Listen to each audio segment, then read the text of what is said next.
দীর্ঘ প্রায় ২ দশক পর কোনো গণমাধ্যমে মুখোমুখি সাক্ষাৎকার দিয়েছেন বাংলাদেশের অন্যতম প্রধান রাজনৈতিক দল বিএনপির ভারপ্রাপ্ত চেয়ারম্যান তারেক রহমান। বিবিসি বাংলার সঙ্গে দীর্ঘ এই সাক্ষাৎকারে আদরের ছোট ভাই কোকো এবং তার মায়ের কথা বলতে গিয়ে আবেগপ্রবণ হয়ে পড়েন তারেক রহমান। এছাড়া আওয়ামী লীগের রাজনীতি ও তাদের নেতাকর্মীদের বিচার, বাংলাদেশের নির্বাচন কেন্দ্রিক রাজনীতি সহ সমসাময়িক নানা বিষয়ে বিএনপির অবস্থান তুলে ধরেছেন তারেক রহমান। বিবিসি বাংলাকে বিএনপির ভারপ্রাপ্ত চেয়ারম্যান বলেন, দল হিসেবে আওয়ামী লীগ যদি অন্যায় করে থাকে তবে দেশের আইন অনুযায়ী তার বিচার হবে। দেশের আইন সিদ্ধান্ত নেবে। সোজা কথায় অন্যায়কারীর বিচার হতে হবে, তো সেটি ব্যক্তি হোক সেটি দলই হোক। যারা জুলুম করেছে তাদের তো বিচার হতে হবে, সেটি ব্যক্তিও হতে পারে, সেটি দলও হতে পারে। জুলাই গণঅভ্যুত্থানে ক্ষমতাচ্যুত আওয়ামী লীগের ব্যাপারে বিএনপির অবস্থানটা কি, এমন প্রশ্নের জবাবে তারেক রহমান বলেন, বাংলাদেশের একমাত্র স্মার্ট সিটি বসুন্ধরা এখন আরো নিরাপদ, আধুনিকতায় আরো এক ধাপ এগিয়ে।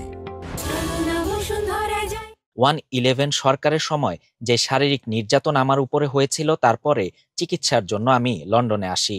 আসার আগে আমার ছোট ভাইকে দেশে রেখে এসেছিলাম। আমি যখন এই দেশে আসি আমার সুস্থ মাকে রেখে এসেছিলাম। একটি ঘর রেখে এসেছিলাম, যেই ঘরে আমার বাবার স্মৃতি ছিল, যেই ঘরে আমাদের 2 ভাইয়ের সন্তানরা জন্মগ্রহণ করেছিল, যেই ঘরে আমার মায়ের বহু স্মৃতি ছিল। সেই স্মৃতিগুলোকে ভেঙে চুরে ধুলোয় মিশিয়ে দেয়া হয়েছে। আমি এবং আমার ছোট ভাই বড় হয়েছি যেই ঘরে আমার বাবার স্মৃতি ছিল, যেই ঘরে আমাদের 2 ভাইয়ের সন্তানরা জন্মগ্রহণ করেছিল, যেই ঘরে আমার মায়ের বহু স্মৃতি ছিল, সেই স্মৃতিগুলোকে ভেঙে চুরে ধুলায় মিশিয়ে দেওয়া হয়েছে। আবেগ আপ্লুত হয়ে তারেক রহমান আরো বলেন, যে ভাইকে আমি রেখে এসেছিলাম সে ভাই এখন আর নেই। যে সুস্থ মাকে রেখে এসেছিলাম সেই সুস্থ মা এখন অসুস্থ। শুধু অসুস্থই নন, ওনার উপরে মানসিক এবং শারীরিক নির্যাতনও করা হয়েছে। তিনি বলেন, আমি আমার পরিবারের যেই কাহিনী আপনাদের সামনে তুলে ধরলাম, এটিকে আপনারা কাহিনী বলুন বা সংগ্রাম বলুন, এটি শুধু আমার কাহিনী না বা আমার পরিবারের কাহিনী না। এরকম কাহিনী বাংলাদেশের শত না হাজার হাজার পরিবারের। তাদের ঘরবাড়ি ধ্বংস করে দেয়া হয়েছে, সহায় সম্পত্তি ধ্বংস করে দেয়া হয়েছে। এই সকল অন্যায়, এই সকল হত্যা, এই সকল নির্যাতনের জন্য যারা দায়ী, যারা এসবের হুকুম দিয়েছে, তাদের প্রত্যেকের বিচার হতে হবে। এটি প্রতিশোধের কোনো বিষয় নয়, এটি ন্যায়ের কথা, এটি আইনের কথা। এই সকল হত্যা, এই সকল নির্যাতনের জন্য যারা দায়ী, যারা এসবের হুকুম দিয়েছে, তাদের প্রত্যেকের বিচার হতে হবে।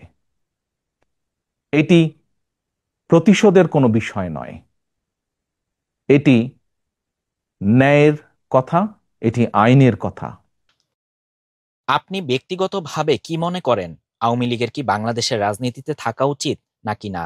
এ প্রশ্নের জবাবে তারেক রহমান বলেন, আমি দৃঢ়ভাবে বিশ্বাস করি যে দলের ব্যক্তিরা বা যে দল মানুষ হত্যা করে, মানুষ গুম করে, দেশের মানুষের অর্থ সম্পদ লুটপাট করে বিদেশে পাচার করে, জনগণ তাদের কখনোই সমর্থন করতে পারে না। মানুষ হত্যা করে,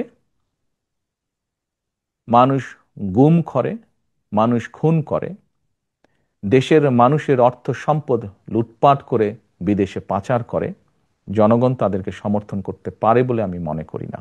জনগণ যদি সমর্থন না করে কোনো রাজনৈতিক দল বা রাজনৈতিক সংগঠনকে, তাদের টিকে থাকার কোনো কারণ আমি দেখি না বলে উল্লেখ করেন তারেক রহমান। যেহেতু জনগণের শক্তিতে আমরা বিশ্বাস করি, জনগণের সিদ্ধান্তে আমরা বিশ্বাস করি, জনগণের সিদ্ধান্তের উপরে আমরা আস্থা রাখতে চাই, এ বিষয়ে সবচেয়ে বড় বিচারক আমি মনে করি জনগণ বলেও জানান তারেক রহমান।